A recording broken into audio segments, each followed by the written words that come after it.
कृष्णा, राधे राधे आप सभी को। ओम नमो भगवते वासुदेवाय। अनंत चतुर्दशी की व्रत कथा सुनने से लक्ष्मी की प्राप्ति होती है। अनंत चतुर्दशी के व्रत का शास्त्रों में बहुत ही खास महत्व बताया गया है। अनंत चतुर्दशी पर भगवान विष्णु के अनंत स्वरूप की पूजा होती है और हाथ में 14 गांठों वाला धागा अनंत बांधा जाता है।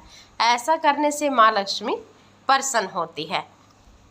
एक बार महाराज युधिष्ठिर ने राजसूय यज्ञ किया और यज्ञ मंडप का निर्माण बहुत ही सुंदर व अद्भुत रूप से किया।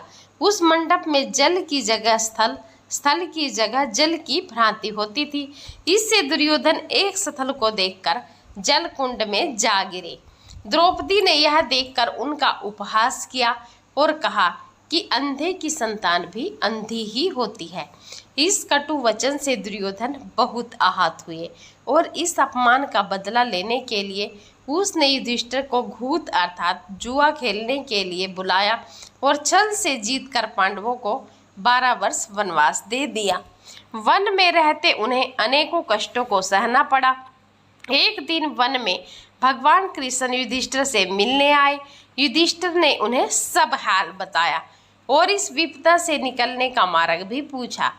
इस पर भगवान कृष्ण ने उन्हें अनंत चतुर्दशी का व्रत करने को कहा और कहा इसे करने से खोया हुआ राज्य भी मिल जाएगा। इस वार्तालाप के बाद श्री कृष्ण जी युधिष्ठिर को एक कथा सुनाते हैं।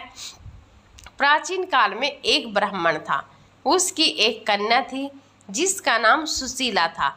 जब कन्या बड़ी हुई तो ब्राह्मण ने उसका विवाह कौंडिन्य ऋषि विवाह पश्चात कौंडिन्य ऋषि अपने आश्रम की ओर चल दिए। रास्ते में रात हो गई जिससे वह नदी के किनारे आराम करने लगे। सुशीला के पूछने पर उन्होंने अनंत व्रत का महत्व बता दिया। सुशीला ने वही व्रत का अनुष्ठान कर 14 गांठों वाला डोरा अपने हाथ में बांध लिया। फिर वही पति के पास आ गई।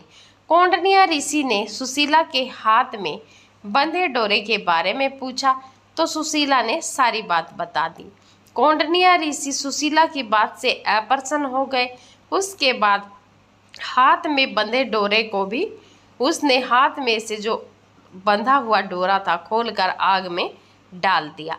इससे अनंत भगवान का अपमान हुआ जिसके परिणाम स्वरूप कौंडिन्य ऋषि की सारी संपत्ति नष्ट हो गई। सुशीला ने इसका कारण डोर का आग में जलना बताया। पश्चाताप की अग्नि में जलते हुए ऋषि अनंत भगवान की खोज में वन की ओर चले गए। वे भटकते भटकते निराश होकर गिर पड़े और बेहोश हो गए।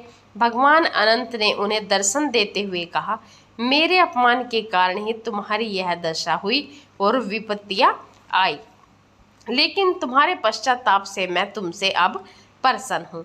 अपने आश्रम में जाओ और 14 वर्षों तक विधि विधान से मेरा यह व्रत करो। इससे तुम्हारे सारे कष्ट दूर हो जाएंगे। कौंडिन्य ऋषि ने वैसा ही किया और उनके सभी कष्ट दूर हो गए और मोक्ष की प्राप्ति भी हुई। श्री कृष्ण की आज्ञा से युधिष्ठिर ने भी अनंत भगवान का व्रत किया जिससे पांडवों को महाभारत के युद्ध में जीत मिली। आज की कथा यहीं पर समाप्त होती है। जय श्री कृष्णा, राधे राधे आप सभी को।